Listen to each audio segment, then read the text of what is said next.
I would like to understand and help the Romanian viewers understand. Ever since this spring, the president has been talking about these elections being rigged. Is this something usual in a democracy? And are there any legitimate reasons that we should suspect that the elections in the United States are rigged? Sure. So I'll take the last questions that you had first. There's no reasons to suspect that our elections are rigged.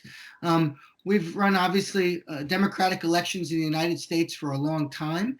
And while our elections sometimes have errors or mistakes that are made, right, there is no evidence to suggest that there is any aspect of our election that is rigged. And in fact, for folks that have been paying attention to the election, I think considering everything that the US was up against in terms of the coronavirus pandemic, the threat of foreign interference and civil unrest, I think that the election thus far has been administered quite well, considering all the challenges that existed. Um, I can't put myself in the head of those who make these claims. What I can say is that, there isn't anything, any evidence, any proof, any documentation that supports the notion that our elections are rigged. You know, at the Alliance for Securing Democracy, for which I'm the Election Integrity Fellow, we look primarily at foreign adversaries and what kinds of threats they pose to the credibility of democratic institutions, including elections. And one of the concerns that I continue to have is whether or not foreign adversaries will be able to amplify mis and disinformation, either from domestic actors or from those abroad, to try and undermine democracy here in the United States, to cause confusion and chaos, and to get folks in the US, right, to not trust the elections process. I want to be very clear, the election process is still not concluded here in the US. We need to remain vigilant, and we need to encourage everyone to be patient. Allow people that are counting votes to continue counting votes. Make sure they have the time and space to do it in a safe and secure manner and let the process play out. And if that's done, and I see no reason why that can't be, I think we will have a result that will reflect the outcome and the will of the people. I can't speak, unfortunately, for democracies outside of the United States in quite the same way, but I certainly can say that, claims that elections are rigged, absent compelling evidence, is not what a democracy should be about. There were some allegations about foreign actors trying to interfere in the US elections. Is there any specific threat that your organization detected? Sure. The cyber division of the U.S. Department of Homeland Security and the Federal Bureau of Investigations, along with some federal intelligence officials, spoke a couple weeks ago about efforts by Russian and Iranian affiliated actors, right, to try and gain access, right, to voter registration database data. And obviously that's a concern, and something folks need to remain vigilant about. But there hasn't been any evidence to suggest either that any voter registration database data has been altered in any of the 50 states, nor has there been any evidence to suggest that the vote tallies have been changed or altered in any way. And so, while there still remains, the 2020 election still has a little ways to go, thus far, things appear to be still on the up and up. And I'm certainly hopeful and cautiously optimistic that that will be the case. I do think that the United States took a number of efforts after what happened 4 years ago to try and make sure that our election infrastructure was more secure, right? We have more places that are offering paper ballots. Over 90% of eligible voters cast ballots on paper.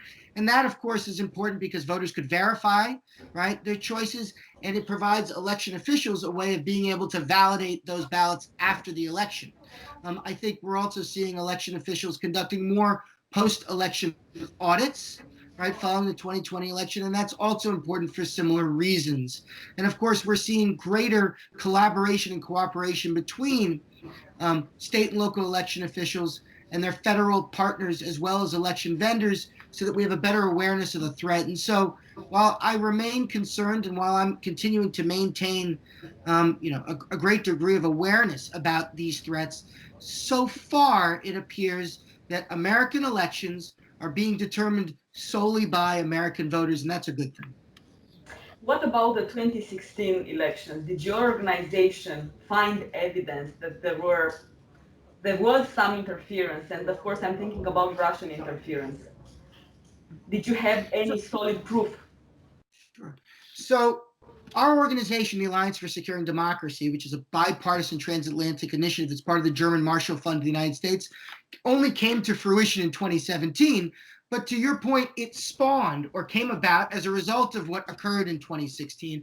And I think, we largely, concur with the assessments of the U.S. intelligence community, as well as a number of other actors who looked into these matters, including the Special Prosecutor Robert Mueller and the bipartisan Senate Intelligence Committee reports on this matter.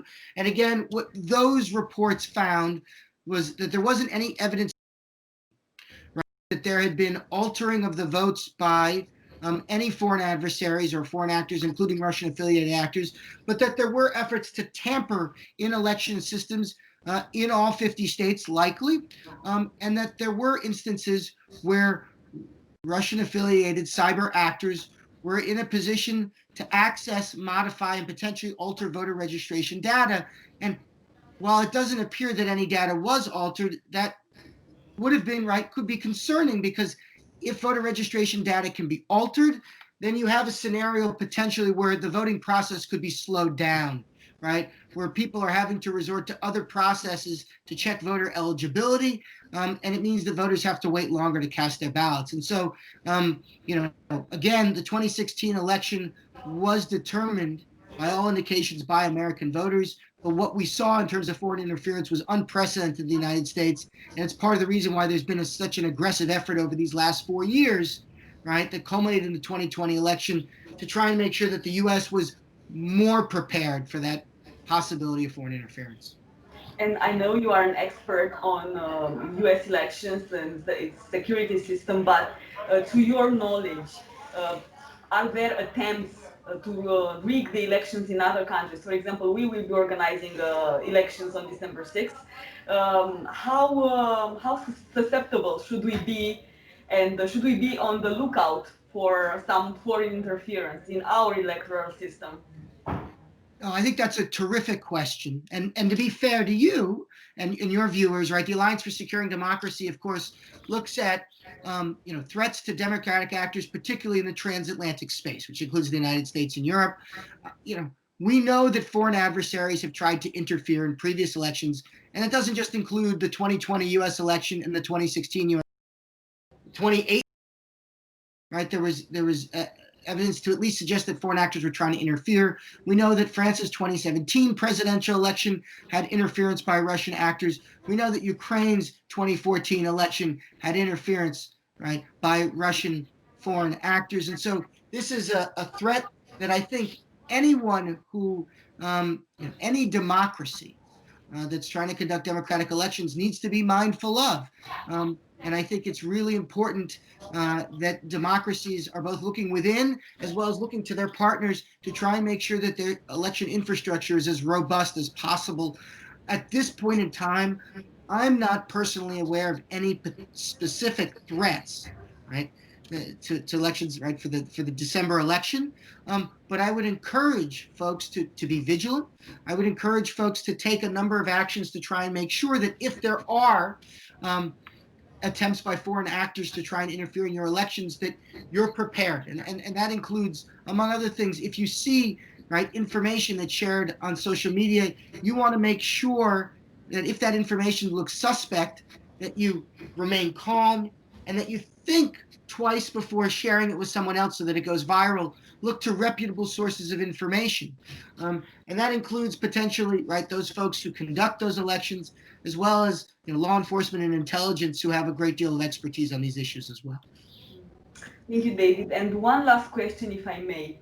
Of course, everybody is trying to figure out who is going to be the next president of the United States. We know there are going to be legal battles. My question is, how long will these legal battles last, in your opinion? It's a great question. I think to your point, some of that is a function of how close the contest. Some of that is a function of how long it takes to cast the ballots. And some of that is a function of the nature of those challenges. There are a number of states that have different voting processes that could take different periods of time. Here in the US, we do know that December 14th is the date by which federal, electors meet, right, to determine what's the slate of electors that would then go to Congress. And so, that sort of is an end date that I think a lot of people have on the calendar. There's certainly a possibility that the process could be finished up earlier than that.